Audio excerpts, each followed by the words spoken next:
एवढा भंडारा बघून तुम्ही पण वायबल झालात त्याला. काय प्लॅनिंग आहे? जिलेबीचा कॅरेट घेतला, गाडीत ठेवून म्हणलं तर जय बाळूमामा मित्रांनो. आज होता बाळूमामा भंडारा उत्सव. तर चला बाळूमामा देवालय नांदलापूर तिथं जायचं होतं. नाना आणि आम्ही दोघं झालो तयार. आता देवाला जायचंय म्हणलं संकट तर येणारच की. कोल्हापूर नका पोचतो त्यावर काय ट्रॅफिक जाम. नाना ऐकते ती वय. नानाने सुपर गेअर टाकून मार्केट यार्डातून गाडी घेतली, केलं मंदिराकडे प्रस्थान. चरणी माता ठेवून मंदिराचे दर्शन घेत आत आलो. थोडा उशीरच झाला होता, पण आज तयारी चालू होती. दर्शन बाहेरच्या बाहेर घेतलं आणि थेट पालखीकडे आलो. पालखीचं दर्शन घेतलं. तिथून नुकताच पुढे येतोय. क्वालिटी अशी हलगीचा कडकडाट खतरनाकच की. नंतर बघतो तर काय बँजो एक नंबर. अतुल भाऊची कला बघून मी स्वतः चकित झालो. काय ती कला, आहा धनगरी नाद.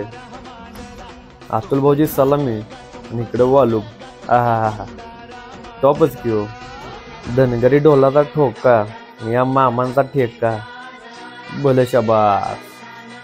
सुखाची व्याख्या जर एका शब्दात सांगायची झाली, या मायाला एकूणच्या चेहऱ्यावर हसतो. हे फक्त मामांच्या दरबारातच भेटू. भक्तीत गुंग व्हायला भक्तीचा गंध लागायला हवा. त्यासाठी भक्ती खरी हवी. एवढ्या उन्हात सुद्धा वालूक वाजवणं बोलणं इतकी सोपी गोष्ट नाही. आणि हो, शेवटी मामांच्या भंडाराच्या उत्सवात वाजवायचं चाललंय म्हणलं दणका तर उठणारच की. आता म्हटलं आम्हाला एंट्री मारायला लागत्या. गेलो की डुलट डुलट डुलट. अतुल भाऊ शेवट दणका ठेवून भक्तीमध्ये एवढं रमून गेलेलो ना की किती नाचो आणि किती नको. भाऊचा स्टॅमिना शेवट रे. भाऊनं घेतलं खांद्यावर. हलगीचा जसा जसा ठेका जमल तसा गडी नाचत होता बेधुंद. म्हणजे भक्ती अशी होती ना, काही बोलू शकत नाही मी.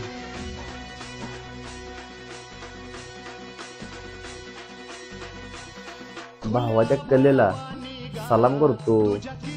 काय ती कला, आहा सपला विषय टॉपच.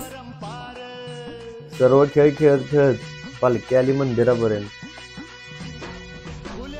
कलशाचं दर्शन तुम्ही घेऊ शकताय.